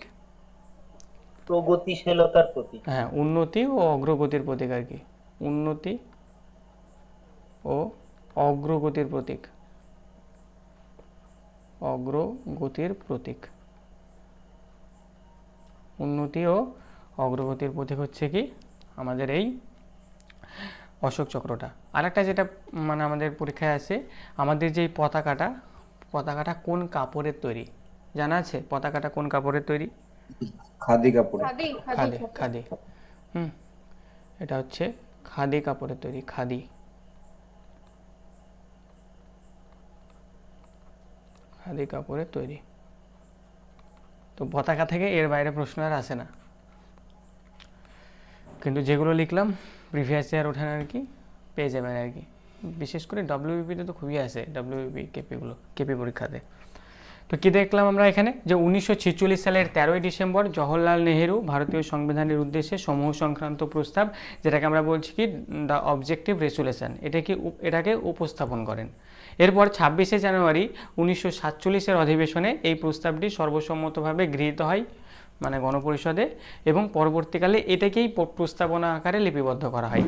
ওই যে প্রস্তাবনা যেটা হচ্ছে কি আমরা ভারতের মানে ভারতের জনগণ, ভারতকে সার্বভৌম সমাজতান্ত্রিক, ওটাই হচ্ছে কি আমাদের ভারতের প্রস্তাবনা। তাহলে আমাদের ভারতের প্রস্তাবনার জনক তাহলে আমরা কাকে বলবো? আমাদের যে ভারতের প্রস্তাবনা তার জনক আমরা বলবো পণ্ডিত জওহরলাল নেহেরুকে। এই প্রস্তাবনা বা এই প্রস্তাবনাটা মার্কিন যুক্তরাষ্ট্রের অনুকরণে কিন্তু গৃহীত হয়েছিল। তাহলে প্রস্তাবনাটা কোন দেশের অনুকরণে গৃহীত হয়েছিল? প্রস্তাবনাটা গৃহীত হয়েছিল মার্কিন যুক্তরাষ্ট্রের অনুকরণে। আমি আবারও একটা কথা বলছি আর কি, চৈতালি ম্যাডামের খাতায় একটা জায়গা ভুল ছিল, ম্যাডাম লেখা হয়েছে যে সংবিধানের ধারণাটা যে মার্কিন যুক্তরাষ্ট্র থেকে নেওয়া হয়েছিল আর কি, সংবিধানের ধারণাটা, ম্যাডাম ওটা নয়। আমাদের যে সংবিধানটা কম বেশি প্রায় 60খানা দেশ থেকে কিন্তু নেওয়া হয়েছে, মানে আমাদের যে সংবিধান বা আমরা যেটা পলিটি পড়ছি সেটা কিন্তু কম বেশি 60খানা দেশ থেকে কিন্তু নেওয়া হয়েছে, মানে এক একটা জিনিস এক একটা দেশ থেকে নেওয়া হয়েছে, মানে যে দেশ থেকে যেটা ভালো পেয়েছে সেটাকে কিন্তু নিয়ে নিয়েছে আমাদের ভারতের সংবিধান। তো এই যে প্রস্তাবনাটাকে কোথা থেকে নেওয়া হয়েছে? মার্কিন যুক্তরাষ্ট্র থেকে নেওয়া হয়েছে। কেমন? এর একটা লিস্টও আমি দিয়ে দেবো। মানে স্যার ওখানে আমি লিখেছি সংবিধান ধারণা না লিখে মানে সংবিধানের প্রস্তাবনাটা মার্কিন যুক্তরাষ্ট্র, এটা হবে তো? হ্যাঁ এটা হবে, মানে প্রস্তাবনাটা মার্কিন যুক্তরাষ্ট্রের অনুকরণে গৃহীত হয়েছিল। এরপর আমাদের এই যে প্রস্তাবনা, এই প্রস্তাবনাটাকে একবার সংশোধন করা হয়েছিল, প্রস্তাবনাটাকে একবার সংশোধন করা হয়েছিল। কত সালে সংশোধন করা হয়েছিল? 1976 সালের 42তম সংবিধান সংশোধনের মাধ্যমে। যেমন এর আগে আমরা পড়েছিলাম না যে 1975 সালে 22তম এই 36তম সংবিধান সংশোধন করে সিকিমকে আমাদের ভারতবর্ষে অন্তর্ভুক্ত করা হলো, তাই না? তারপর আমরা তারপর ওই যে আমরা দেখলাম সম্পত্তির অধিকারটিকে বাদ দিয়ে দেওয়া হলো 1978 সালে, মানে এর 2 বছর পরই, এই 2 বছর পরই 1978 সালে 44তম সংবিধান সংশোধন করে সম্পত্তির অধিকারটিকে বাদ দিয়ে দেওয়া হলো। এগুলো স্যার, এগুলো ম্যাডাম গুরুত্বপূর্ণ, এগুলো হচ্ছে গুরুত্বপূর্ণ সংশোধন, তাই না? কারণ আমাদের যখন সংবিধানটা যখন তৈরি হয়েছিল সেখানে তো কিছু কিছু ত্রুটি তো আছেই, তাই না? সেই ত্রুটিগুলোকে যত আমাদের সময় এগোচ্ছে সেগুলোকে আস্তে আস্তে সংশোধন করা হচ্ছে। তাহলে যখন প্রথম সংশোধন করা হয়েছিল সেটাকে প্রথম সংশোধন বলা হচ্ছে। তারপর যখন দ্বিতীয় তৃতীয় করতে করতে এটা 44তম সংশোধন ছিল, এটা 42তম সংশোধন ছিল, 36তম সংশোধন ছিল। এগুলো কিন্তু আমাদেরকে মাথায় রাখতে হবে। তাহলে আমাদের এই যে প্রস্তাবনাটা কবে সংশোধন করা হয়েছিল? 1976 সালে 42তম, মানে এর আগে 41 বার সংশোধন করা হয়ে গেছে আমাদের সংবিধানটা। এর আগে 41 বার আমাদের সংবিধানটাকে সংশোধন করা হয়ে গেছে। এটা হচ্ছে কি 42তম। তাহলে 1946 সালের 42তম সংবিধান সংশোধনের মাধ্যমে আমাদের যে প্রস্তাবনাটা বা আমাদের যে প্রাইম বিলটা, সেখানে 3টে শব্দ বা 3টে ওয়ার্ডকে কিন্তু সংযুক্ত করা হয়েছিল। কি কি সেই 3টে ওয়ার্ড? একটা হচ্ছে কি সমাজতান্ত্রিক, একটা ধর্মনিরপেক্ষ, আর একটা হচ্ছে কি সংহতি।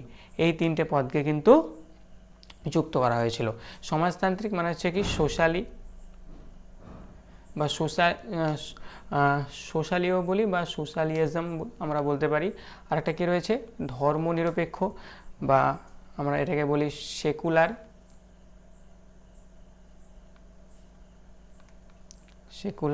আর একটা রয়েছে কি? আর একটা রয়েছে সংহতি। সেটাকে আমরা কি বলি? ঠিক আছে, ইন্টিগ্রিটি।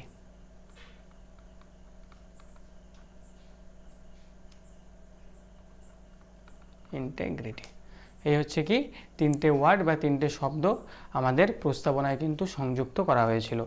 তাহলে বলুন তো, এই যে সমাজতান্ত্রিকটা কি? সমাজতান্ত্রিক বলতে আমরা কি বুঝি বা কি, এটাকে কেনই বা যুক্ত করলো সমাজতান্ত্রিক? এটাকে কেন যুক্ত করা হলো? সমাজতান্ত্রিক বলতে সমাজের পক্ষে ভেবে। এই যে আমাদের যে সমাজ আর কি, ঠিক আছে, সেই সমাজটাকে আরও উন্নত করার জন্য আর কি যে প্রস্তাবনায় আমাদের সমাজতান্ত্রিক কথাটা, কেননা আমাদের যে সমাজ বা আমাদের যে দেশ, এটা পরিচালিত হবে সমাজের কথা ভেবে আর কি, বা সমাজের দিকে তাকিয়ে। সেই জন্য আমাদের যে প্রস্তাবনা, সেখানে সমাজতান্ত্রিক কথাটাকে যুক্ত করা হলো। এরপরে কি রয়েছে? ধর্মনিরপেক্ষ। মানে আমাদের যে দেশ, এটা কিন্তু একদম পুরো ধর্মনিরপেক্ষ, তাই না? মানে সরকার এই ধর্ম বলে একে বেশি গুরুত্ব দেবে এবং এই ধর্ম বলে একে বেশি গুরুত্ব দেবে এমনটা কিন্তু নয়। মানে এখানে মানে জাতি ধর্ম বর্ণ নির্বিশেষে সবাইকেই কিন্তু সবার সমান অধিকার রয়েছে। সরকার সবাইকেই সমান অধিকার কিন্তু দেবে। অর্থাৎ আমাদের যে ভারতবর্ষ, সেটা হচ্ছে কি ধর্মনিরপেক্ষ। তাহলে সমাজতান্ত্রিককে যুক্ত করা হলো এবং ধর্মনিরপেক্ষ এবং সংহতি মানে কি জানা আছে? সংহতি মানে ওই ভ্রাতৃত্ববোধ এরকম। হ্যাঁ ম্যাডাম বলুন। সাপোর্টিভ এরকম কিছু? না, সংহতি হ্যাঁ, মানে ভ্রাতৃত্ববোধ। সংহতি মানে হচ্ছে একত্রিত করা, ঠিক আছে? মানে আমাদের যে ভারতবর্ষের প্রত্যেকটা নাগরিক বা প্রত্যেকটা জনগণকে একত্রিত করার জন্য, মানে একত্রিত করা আর কি। তো এই হচ্ছে 3টে পদ, বা এই 3টে পদ বলছি, এই হচ্ছে 3টে শব্দ। এই 3টে শব্দকে কিন্তু আমাদের প্রস্তাবনায় এই 1946 সালের 42তম সংবিধান সংশোধনের মাধ্যমে কিন্তু যুক্ত করা হয়েছিল। গুরুত্বপূর্ণ যে লাইনগুলো লিখেছি, সেই লাইনগুলোই গুরুত্বপূর্ণ, এক্সট্রা কিন্তু লাইন কিন্তু লেখা নেই। প্রস্তাবনায় যুক্ত করা হয়। এই সময় প্রধানমন্ত্রী কে ছিলেন? প্রধানমন্ত্রী ছিলেন হচ্ছে ইন্দিরা গান্ধী। এই সময় প্রধানমন্ত্রী ছিলেন কে? ইন্দিরা গান্ধী। তাহলে এই যে আমরা প্রস্তাবনা পড়লাম, প্রস্তাবনাটা ক্লিয়ার হলো সবার? এই স্লাইডটা। হ্যাঁ স্যার। এবার এই যে প্রস্তাবনা, এই প্রস্তাবনাকে এবার অনেকে অনেক রকম মত দিয়েছেন আর কি। প্রস্তাবনা মানে আমাদের যে ভারতের সংবিধানের যে প্রস্তাবনা, এই প্রস্তাবনাকে অনেক রকমভাবে মন্তব্য করেছেন। তাহলে কারা কি মন্তব্য করেছেন সেটা আমাদেরকে জানতে হবে। তো সংবিধানের আত্মা সোল অফ দ্য কনস্টিটিউশনস, অর্থাৎ সংবিধানের আত্মা হচ্ছে প্রস্তাবনা। এটাকে কে বলেছেন? এটা বলেছেন হচ্ছে ঠাকুরদাস ভার্গব বলেছেন যে প্রস্তাবনায় হচ্ছে আমাদের সংবিধানের আত্মা। মানে আমরা এই যে সংবিধান পড়ছি, এই সংবিধানের আত্মা হচ্ছে, মানে সোল অফ দ্য কনস্টিটিউশন হচ্ছে কি প্রস্তাবনা, অর্থাৎ প্রাইম বেল। এটা কে বলেছেন? ঠাকুরদাস ভার্গব। আর একটা কি রয়েছে? আইডেন্টিটি কার্ড কে বলেছে? দেখুন, আইডেন্টিটি কার্ড মানে আমরা কি বুঝি, যে আমরা যখন স্কুল যেতাম আর কি, ঠিক আছে, তখন আমাদের একদম গলায় ঝোলানো থাকতো না একটা, ঠিক আছে, ওটাকে আমরা কি বলতাম? Identity card. মানে ওটাই হচ্ছে কি আমার পরিচয়। এই যে আমি কোন স্কুলে পড়ছি, আমার বয়স কত, আমার নাম কি, ওটাই হচ্ছে আমার পরিচয়। তো এই যে প্রস্তাবনাটা, এই প্রস্তাবনাটাকে নানা ভাই পালকিওয়ালা বলছেন, কি বলছেন, যে এই প্রস্তাবনাটাই হচ্ছে আমাদের আইডেন্টিটি কার্ড। মানে কেউ যদি এই প্রস্তাবনাটাকে যদি ভালো করে একদম এর অন্তর্নিহিত অর্থ কি রয়েছে সেটাকে যদি বিচার করে যদি পড়ে, তাহলেই আমাদের সংবিধানে কি রয়েছে সে সম্পর্কে একটা ধারণা কিন্তু পেয়ে যাবে। অর্থাৎ আমাদের প্রস্তাবনাটা হচ্ছে একটা আইডেন্টিটি কার্ড। তারপরে কি বলেছে, প্রস্তাবনা হলো সংবিধানে প্রবেশের চাবিকাঠি। প্রাইমবেল ইজ দ্য কি টু ওপেন কনস্টিটিউশন। অর্থাৎ প্রস্তাবনা অর্থাৎ আমাদের যে প্রাইমবেল, সেই প্রাইমবেলটা হচ্ছে সংবিধানে যে আমি প্রবেশ করব সেই প্রবেশের চাবিকাঠি হচ্ছে প্রস্তাবনা, তাই না? দেখুন আমরা যখন ঘরে যখন প্রবেশ করি তখন আমাদের তো চাবি লাগে ঘরে প্রবেশ করতে গেলে, তাই না? তাহলে আমি যদি সংবিধানে যদি প্রবেশ করতে যাই আর কি, বা আমি সংবিধান যদি পড়তে যাই, তার চাবি হচ্ছে এই প্রস্তাবনাটা। কে বলেছেন? আর্নেস্ট বার্কার বলেছেন। আর একটা কি, পলিটিক্যাল হেরোস্কোপ অফ ইন্ডিয়ান কনস্টিটিউশনস, এটা কে বলেছেন? KM মুন্সি।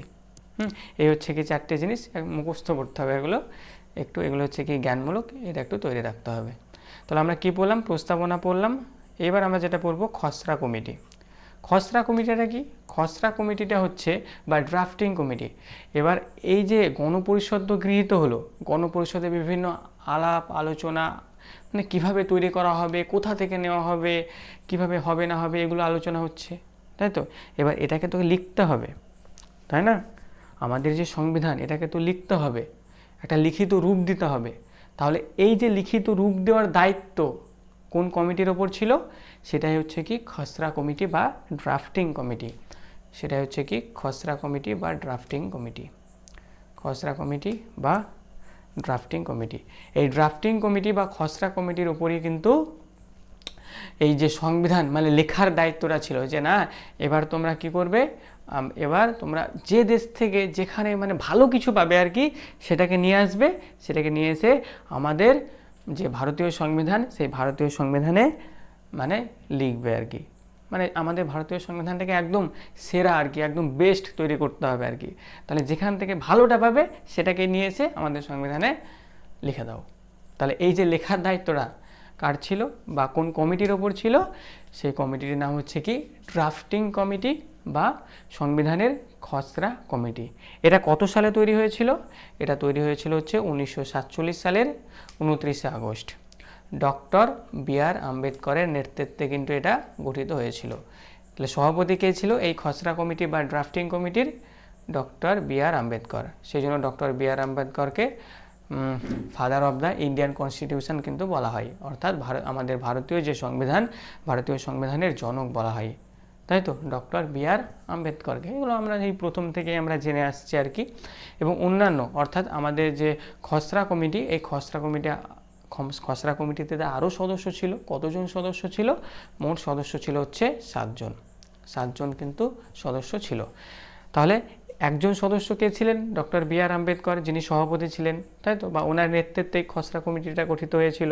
তাহলে অন্যান্য সদস্য কারা ছিলেন? অন্যান্য সদস্য ছিলেন N গোপালস্বামী আয়েঙ্গার, সৈয়দ মোহাম্মদ শাহদুল্লাহ, আল্লাদি Krishnaswami Iyer, KM Munshi, DP Khaitan, BL মিত্র, পরবর্তীকালে N মাধব রাও। এগুলো মোটামুটি এই যে আরও যে 6টা নাম আর কি, এই 6টা নাম মোটামুটি একবার রিডিং দিয়ে রাখবেন। অনেক সময় 3টে নাম দিয়ে বা 4টে নাম দিয়ে বলবে এদের মধ্যে খসড়া কমিটির সদস্য ছিলেন না কোন ব্যক্তি, এভাবে কিন্তু প্রশ্ন আসবে আর কি।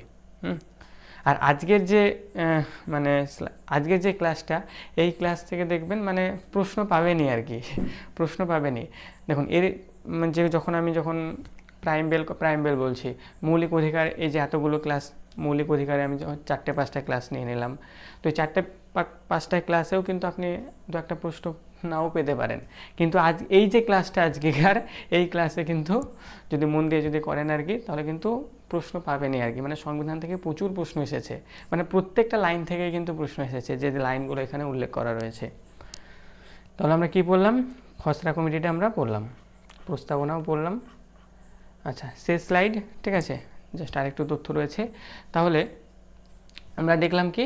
আমরা দেখলাম আমাদের যে ভারতীয় সংবিধান, সেই ভারতীয় সংবিধানটা মানে লেখার দায়িত্ব কাদের ওপর ছিল? ভারতীয় সংবিধানটা লেখার দায়িত্ব ছিল হচ্ছে খসড়া কমিটির ওপর, তাই তো? লেখার দায়িত্ব ছিল খসড়া কমিটির ওপর। সে খসড়া কমিটিতে সদস্য ছিলেন 7 জন। তারা লিখতে শুরু করলেন।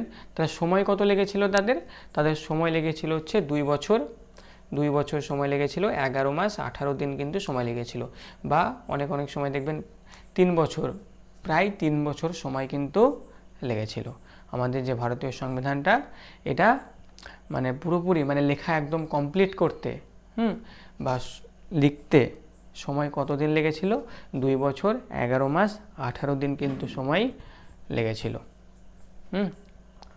এরপর আমাদের যে সংবিধানটা, এই সংবিধানটা গণপরিষদ কর্তৃক, মানে এই সংবিধানটাকে লিখলো আর কি, কে লিখলো? এই সংবিধানটাকে লিখলো হচ্ছে ওই যে ড্রাফটিং কমিটি, তাই তো, ড্রাফটিং কমিটি বা খসড়া কমিটি, খসড়া কমিটি বা ড্রাফটিং কমিটি লিখলো এটাকে। এবার লেখার পর এটাকে তো আবার গৃহীত হতে হবে। কোথায় গৃহীত হবে? গণপরিষদে গৃহীত হতে হবে, কেননা গণপরিষদটাই হচ্ছে তো মেন, তাই না? গণপরিষদটাই তো হচ্ছে মেন, মানে যাবতীয় এই যে সংবিধান রচনা করার জন্য যাবতীয় যা কিছু সব দায়িত্বই তো ছিল কার ওপর? গণপরিষদের ওপর। এবার গণপরিষদ এই খসড়া কমিটিটাকে একটা আলাদা করে যে একটা কমিটি তৈরি করতে বলেছিল, যে ওটাকে লেখার জন্য আর কি, তাই তো। তাহলে এই যে সংবিধানটা আমাদের গণপরিষদে কবে গৃহীত হলো? আমাদের গণপরিষদে গৃহীত হলো হচ্ছে 1950 সালের 26শে নভেম্বর। 1950 সালের 26শে নভেম্বর কিন্তু গৃহীত হলো। গৃহীত হওয়ার পর, আচ্ছা বলুন তো, গণপরিষদের শেষ অধিবেশন কবে হয়েছিল? শেষ অধিবেশন, মোট তো 11টা অধিবেশন হয়েছিল, তাহলে শেষ অধিবেশন 23শে ডিসেম্বর? না স্যার, না ম্যাডাম, 23শে ডিসেম্বর। শেষ অধিবেশন কবে হয়েছিল দেখুন তো? শেষ অধিবেশন আমি বললাম না, ও তো 1950 সালে 24শে জানুয়ারি, একদম। 11তম যেটা। হ্যাঁ, 11তম যেটা, সেটা কি 11তম যে অধিবেশনটা, 11তম অধিবেশনে কি হলো, কত সালে? 1950 সালের 24 জানুয়ারি। 24 জানুয়ারি কিন্তু শেষ অধিবেশন হলো, ঠিক আছে। সেই শেষ অধিবেশনে 24 জানুয়ারি সব দেখলো যে হ্যাঁ, সংবিধান একদম পুরোপুরি একদম পারফেক্ট রয়েছে আর কি, হ্যাঁ পারফেক্ট রয়েছে। এবার এটাকে কার্যকর মানে করে দেওয়া চলে আর কি, মানে একদম পুরো পারফেক্ট রয়েছে, এবার এটাকে আমাদের পুরো ভারতবর্ষে লাগু করে দাও, দেখলো আর কি। হ্যাঁ, তার 2 দিন পরেই 26শে জানুয়ারি, 1950 সালের 26শে জানুয়ারি আমাদের সংবিধানটাকে আমাদের পুরো ভারতবর্ষে কার্যকর করে দেওয়া হলো। সেই দিনটাকে আমরা প্রজাতন্ত্র দিবস হিসেবে পালন করে থাকি, তাই তো, রিপাবলিক ডে হিসেবে আমরা পালন করে থাকি 26শে জানুয়ারি। এই 26শে জানুয়ারি আমাদের যে সংবিধান, এটা কার্যকর হলো। তাহলে গৃহীত কবে হয়েছিল? 1950 সালের 26শে নভেম্বর। এবং শেষ অধিবেশনটা হয়েছিল 1950 সালের 24শে জানুয়ারি। তার 2 দিন পরেই 1950 সালের 26শে জানুয়ারি এটা কিন্তু কার্যকর হলো।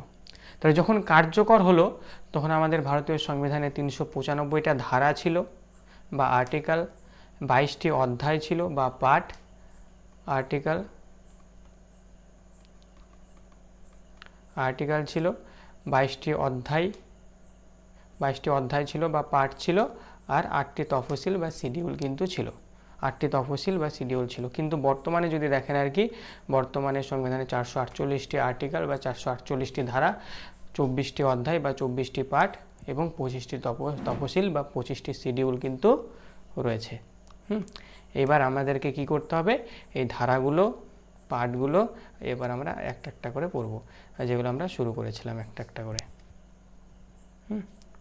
দেখুন এবার কারো, আমাদের যে অনেকগুলো এই 24টা, এখন যে 24টা পার্ট আছে বা অধ্যায়, 24টা পার্টের আন্ডারে যতগুলো ধারা আছে, হ্যাঁ, সব ধারাগুলো মানে 484টা ধারাই আমাদেরকে মনে রাখতে হবে? না ম্যাডাম, কেন মনে রাখবেন অতগুলো? আপনি যদি ল পড়েন আর কি, আপনি যদি হাইকোর্টের যদি জজ হতে চান আর কি, মানে হাইকোর্টের বিচারপতি, সুপ্রিম কোর্টের বিচারপতি যদি হতে চান, তাহলে আপনাকে পড়তে হবে। ও আচ্ছা আচ্ছা, ঠিক আছে। আর এক্সাম মিসলেনিয়াস বিসিএস পাস করার জন্য 448টা ধারা পড়তে হয় না, 1 থেকে 51 পর্যন্ত পুরোটা পড়তে হবে, কোন ধারায় কোনটা রয়েছে। এরপর আমরা বেছে বেছে পড়বো কোনটা ইম্পর্টেন্ট সেটা পড়বো। তারপরে গিয়ে মানে 448টা ধারা ওইভাবে পড়া যায় নাকি? তাহলে আমাকে এই বিষয় নিয়ে আমাকে পড়ে থাকতে হবে, তাই না? এই বিষয়টা নিয়েই পড়ে থাকতে হবে। এবার এই ধারাগুলো যেগুলো রয়েছে, এই ধারারও আবার উপধারা রয়েছে। 48-এর ক, 50-এর ক, 50-এর এ, 40-এর বি, এর ধারারও আবার ভাগ রয়েছে, মানে এদেরও আবার ছেলেপুলে রয়েছে আর কি। তো অত আমাদের জানার দরকার নেই আর কি, আমাদেরকে এক্সাম পাস করতে হবে বা এক্সাম কোয়ালিফাই করতে হবে। তো যতটুকু দরকার আর কি এক্সাম ওরিয়েন্টেড আমরা ততটুকুই পড়বো। তো আমাদের শেষ কতটুকু হয়েছিল, আমাদের 3টে পার্ট মোটামুটি কমপ্লিট বা 3টে অধ্যায় কমপ্লিট, আর 1 থেকে মোটামুটি 32 পর্যন্ত আর্টিকেল আমাদের কমপ্লিট। না স্যার 35, আচ্ছা 35 ক্লাসে 35, মানে 35টা হয়নি ম্যাডাম, সেখানে 33, 34, 35 সেই 3টে বাকি রয়েছে। 33 আপনি লাস্ট ক্লাসে পড়িয়েছেন তো? না ম্যাডাম ঠিক আছে, অনেকটা হয়েছিল ক্লাস, ঠিক আছে। এই যে যখন 32 বোঝাচ্ছিলাম, 32-এ সুপ্রিম কোর্ট ছিল আর কি, সেখানে ওই যে 5টি যে লেক বা রাইট ছিল সেটা পড়িয়েই শেষ করিয়ে দিয়েছি। এরপরের দিন 33 পড়াবো, 34 পড়াবো, 35 পড়াবো, এবং সেই সঙ্গে এগুলোকে 1 লাইনার হিসেবে একটা নোট বানিয়ে আপনাদেরকে দেবো আর কি, 1 লাইনার হিসেবে, হ্যাঁ, যাতে আপনারা মনে রাখবেন কী করে। যেমন মনে করুন আমি যখন কোনো একটা বড় জিনিস যখন আমি মানে পড়বো আর কি, বা বড় জিনিস যখন একটা তৈরি করব, তখন আমি একটা ছোট্ট করে আমি কোডের মতো করে তৈরি করে নিই না, যে এটা দেখলেই আমার পুরোটা মনে পড়ে যাবে যে এর মধ্যে কি রয়েছে, সেইভাবে একটা নোট করে, ঠিক আছে, 1 থেকে মোটামুটি 51 পর্যন্ত আস্তে আস্তে যেমন যেমন হবে আমাদেরকে তেমন তেমন একটা ছোট্ট একটা জিস্ট আকার একটা নোট বানিয়ে দেবো, এবং সেটা দেখেই রিভাইজ মানে করে দেবো। Concept mapping. হ্যাঁ, কনসেপ্ট ম্যাপিং যেটাকে বলছে। আচ্ছা, এরপরে ছিল কি মেজরিটি ছিল, মেজরিটি লাগবে না, মেজরিটি ওটা বোঝার জিনিস আর কি, ঠিক আছে, সিম্পল মেজরিটি, স্পেশাল মেজরিটি, ওটা যেমন যেমন দরকার হবে এরপরে রাষ্ট্রপতি পড়তে গিয়ে বা মুখ্যমন্ত্রী পড়তে গিয়ে, প্রধানমন্ত্রী পড়তে গিয়ে তখন ওখানে তেমন তেমন বলে দেবো আর কি। কিন্তু আজকের যে স্লাইডটা আর কি, এটা নিজের মতো করে আর কি পরপর একদম পরপর নোট আকারে কিন্তু নিজের মতো করে বানিয়ে নেবেন। নিজের মতো করে বানিয়ে দেবেন। এই যে পিডিএফ দেখে পড়বো বা আমি খাতায়, পিডিএফ তো রয়েছেই, পিডিএফ খুললেই পেয়ে যাব, মানে এমনটা করবেন না। যদি পিডিএফ যদি রেখে দেন আর কি, পিডিএফ থেকেই যাবে, আপনার দেখতেও ইচ্ছা করবে না। কিন্তু যদি আপনি আপনার মতো করে নিজের হাতে যদি একটা নোট বানান আর কি, আমি দেখুন এখানে আমি কি লিখেছি, আমি এখানে লিখেছি দেশের শাসন ব্যবস্থা সম্পর্কিত অধিকাংশ নীতি কয়েকটি দলিলের মধ্যে লিপিবদ্ধ থাকে তাকে লিখিত সংবিধান বলে। তাহলে এটা কি লেখা কি দরকার ছিল, বা আপনারা কি লিখবেন, এটা লিখবেনই না। আপনারা শুধু লিখবেন যে কোন কোন দেশে লিখিত সংবিধানটা রয়েছে, জাস্ট এইটুকুই। এবার বলুন, কারো কোথাও যদি কোনো পয়েন্টে বুঝতে যদি অসুবিধা হয় তাহলে বলুন।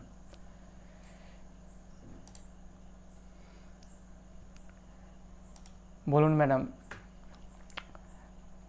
তৃষা ম্যাডাম, কোনো প্রশ্ন রয়েছে?